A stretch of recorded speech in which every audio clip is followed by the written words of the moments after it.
தசகம் 56. காளியனுக்கு அருள் புரிதல்.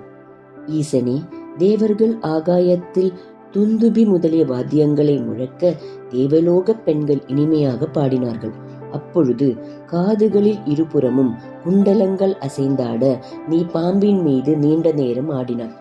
ஹரியே, நீ அந்த காளியனின் எந்தெந்த தலைகள் உன்னை வணங்கினவோ அந்தந்த தலைகளையெல்லாம் விட்டுவிட்டாய். வணங்காமல் மேன்மேலும் உயர்ந்த தலைகளை உன் திருவடி தாமரை மலர்களால் கைத்தாளத்தோடு அழகாக மாறி மாறி மிதித்து காளியன் மீது நீண்ட நேரம் நர்த்தனம் செய்து விளையாடினாய்.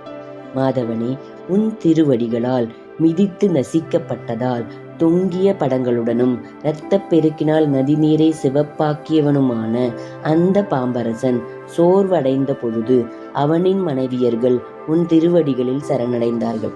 ஈசனே, அவர்கள் நீண்ட நாட்களுக்கு முன்பே உன் பெருமையை பற்றி கேள்வியுற்றதனால் உன்னிடமே மனம் ஒன்றியிருந்தார்கள்.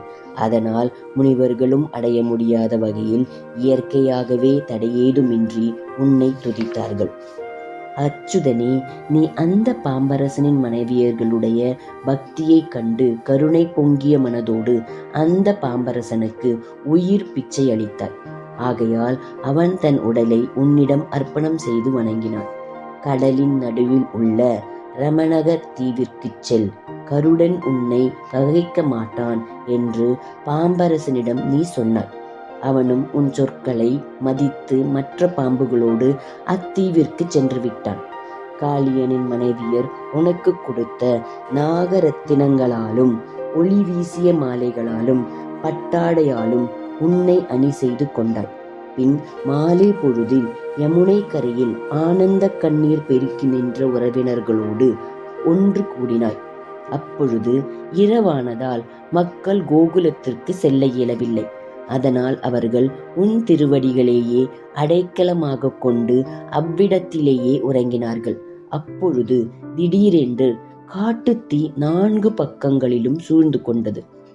அப்பொழுது விழித்து கொண்ட இடையர்கள் பதை பதைத்து காப்பாற்று காப்பாற்று என்று அச்சத்தால் கூக்குரல் இட்டார்கள். நீ அவர்களை காப்பாற்றுவதற்காக அந்த காட்டுத்தீ அனைத்தையும் விரைந்து பருகினாய். இதில் என்ன வியப்பு? இந்த தீயே உன் திருவாயிலிருந்து உண்டானது அன்றோ? ஹரியே, விபுவே, அதனால் மகிழ்ச்சியுற்ற இடையர்கள் தீயில் மஞ்சள் நிறம் பீதத்தன்மை என்பது நிறத்தினால் மட்டுமே இருந்தது. உன்னால் குடிக்கப்பட்டதால் அது இப்பொழுது செயலாலும் பீதத்தன்மை உடையதாக ஆயிற்று என்று சந்தோஷத்துடன் உன்னை வாழ்த்தினார்கள். அப்படிப்பட்ட நீயே என் பிணிகளையும் அவற்றிற்கு காரணமான பாவங்களையும் போக்கி அருள வேண்டும். ஹரே ராமா ஹரே ராமா, ராம ராமா ஹரே ஹரே, ஹரே கிருஷ்ணா கிருஷ்ண கிருஷ்ணா ஹரே ஹரே, நாராயண